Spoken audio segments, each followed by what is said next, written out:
ऐसा बहुत बार होता है, हमें लगता है कि हमारी लाइफ में जो कुछ हो रहा है बहुत गलत हो रहा है, अब क्या होगा, लाइफ एंड हो गई है।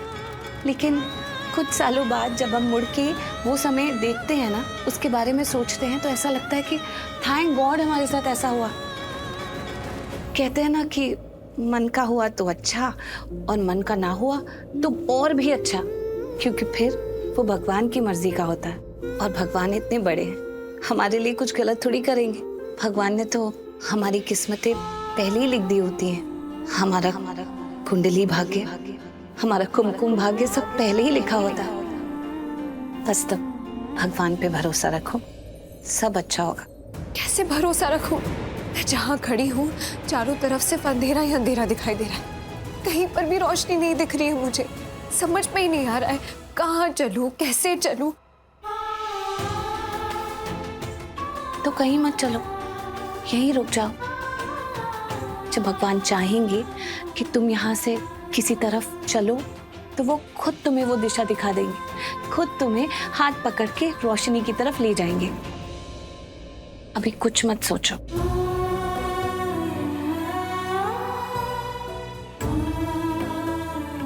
अच्छी बात है, आज मैंने दिल खोल के आपसे बात की है। इस तरह तो पहले मैंने कभी नहीं किया। क्योंकि मैंने कहा ना कि हम दोनों के बीच कोई रिश्ता है, पहले से ही जुड़ा है। खुद पे भरोसा रखो, भगवान पे भरोसा रखो, सब ठीक हो जाएगा।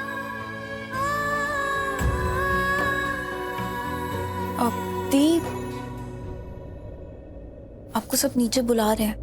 अब थोड़ा स्माइल भी करके दिखा दो। कब से तुम्हारा सैड फेस देख रही हूँ।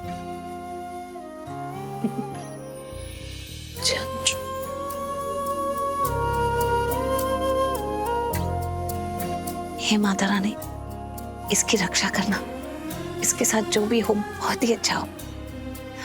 बहुत अच्छी लड़की है, इस पे अपनी मेहर बना के रखना प्लीज। करण सर, आप समझे नहीं, ये मामला मेरे और रौनक के बीच नहीं, मेरे और रौनक की मॉम के बीच का है। शिवांश, अगर तुम्हारे और रौनक के मॉम के बीच की बात थी तो तुम्हें उनसे बात करनी चाहिए थी।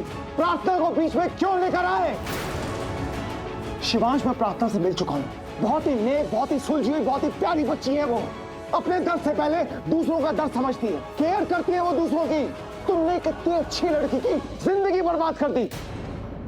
मैं ना तुम्हें अपने बेटे जैसा मानता हूँ, लेकिन तुमने जो हरकत की है ना, वो इतनी गिरी हुई है कि तुमने शर्म से मेरी नजरें झुका दी हैं। करण सर, मैं आपको बहुत मानता हूँ सर। कहने को हम बिजनेस पार्टनर्स हैं, लेकिन हमारा रिश्ता बिजनेस से कहीं गहरा है। मैं जानता हूँ इस दुनिया में मुझे कोई समझे ना समझे, आप मुझे समझेंगे। ठीक है, सुनाओ अपनी कहानी। सर, आप जानते हैं कुछ दिन पहले ही मेरे डैड गुजर गए, लेकिन आप ये नहीं जानते कि बचपन में ही मेरी माँ मुझे छोड़ के चली गई थी। मैं जिंदगी भर अपने डैड को कोसता रहा, यही समझा कि मॉम के जाने की वजह डैड होंगे।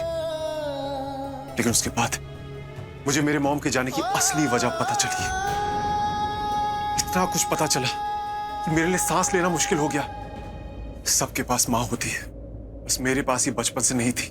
मैंने हमेशा इसका जिम्मेदार डैड को समझा, उनसे नफरत की कि उन्होंने मुझसे मेरी माँ छीन ली।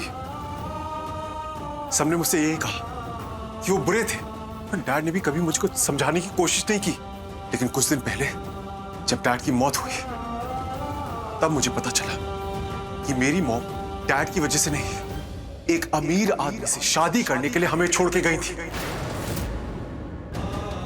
करण सर, मैं डैड के पास गया था उनसे माफी मांगने कि मैंने जिंदगी भर उन्हें गलत समझा।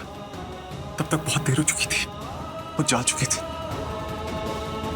और मेरी माँ के होते हुए मैं एक अनाथ बन गया था। ये सब हुआ मेरी मॉम की वजह से, जिन्होंने पैसे के लिए मुझे छूट दिया। उनके पास सब कुछ था, नाम, इज्जत, शोहरत, दौलत, घर, गाड़ी, बंगला, और मेरे पास माँ तक नहीं थी। करण सर, मुझसे झूठ बोला गया था कि मेरी माँ मर चुकी है, और वो मरी नहीं है, वो जिंदा है। करण सर, आप जानते हैं मेरी मॉम कौन है? जवेरी खानदान की मालकिन, रौनक की माँ, स्मिता जवेरी।